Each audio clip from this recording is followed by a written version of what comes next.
first 11 seconds of the Bohemian Rhapsody solo is loaded with more musical ideas than most guitarists could dream up in an hour. So today, I'm going to show you the 4 classically inspired moves, which I call the rock formula, which you can use to make your own solos come alive. But first, let's listen to those 11 seconds.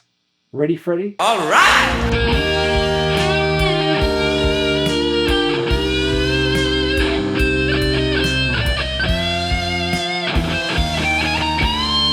The first thing links back to a 300-year-old classical musical concept that every guitarist needs to incorporate in their solos. It took me decades to work out just how powerful this trick is. Can you spot the problem here?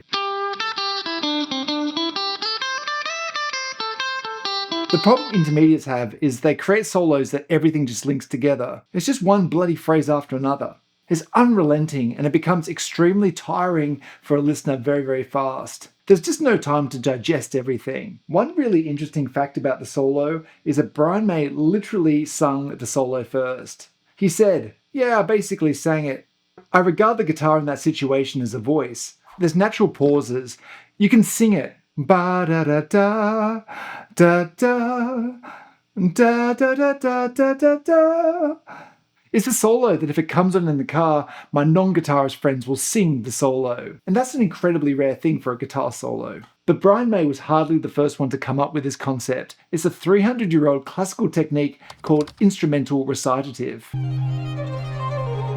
It just means that you're playing your instrument like you're speaking or singing. You're not just running scales. Here's how to do it yourself. Play a solo and can you sing it back? If you can't sing it, it means you're playing through all those natural breathing points.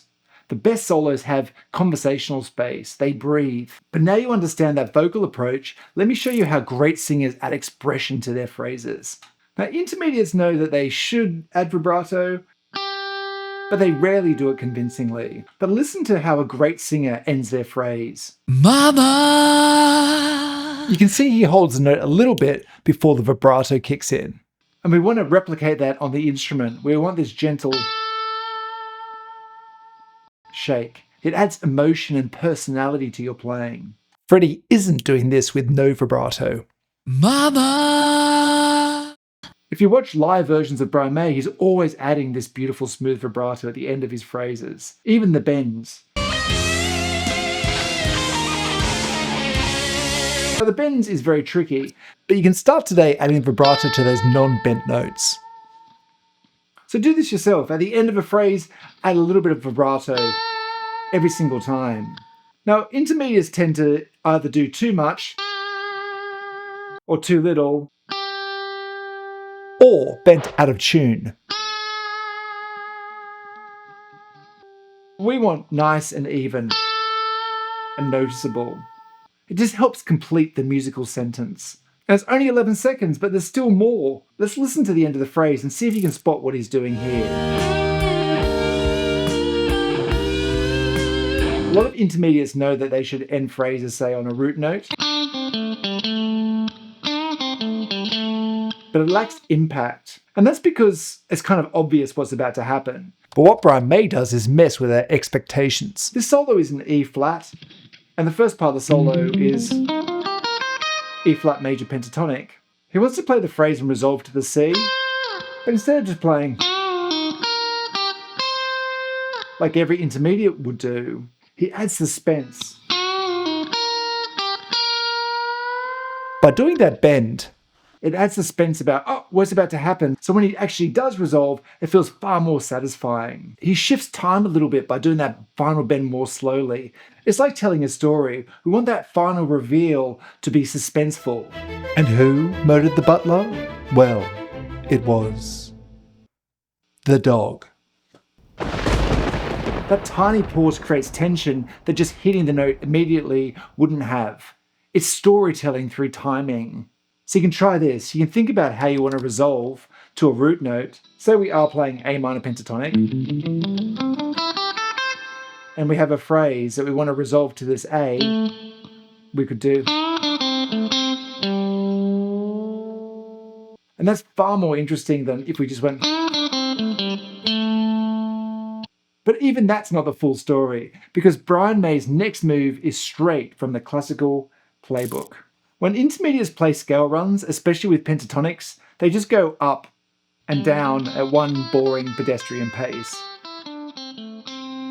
It gives us that classic beginner, early intermediate, going up and down the scale vibe. But Brian May used contrasting speeds, and most importantly, instead of just pentatonic scales, he actually added additional notes to the scale. So to this E flat major pentatonic, he played the entire major scale. And he used it in a very specific way. Let's listen to how he runs up the scale.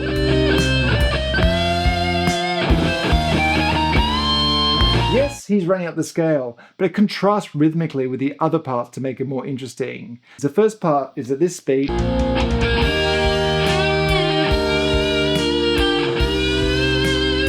As he runs up the scale, he goes faster. Faster still.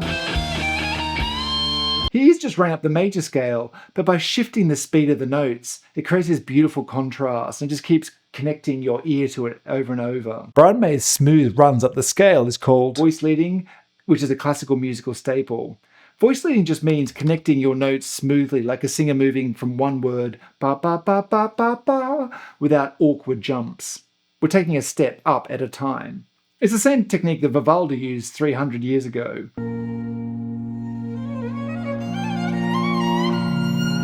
He's not just going up the scale, he's stepping up in speed as he does it. And for the descent down, he goes even faster still. So you can try this. Stop thinking about just pentatonic boxes. Think how you can play 6 or 7 note scales and adjust the speed like Brian May did. So even something like this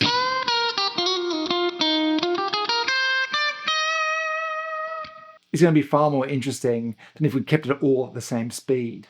So here's the full playthrough of the solo, and if you want to play like your guitar hero in 90 days, you can check out my intermediate coaching program below.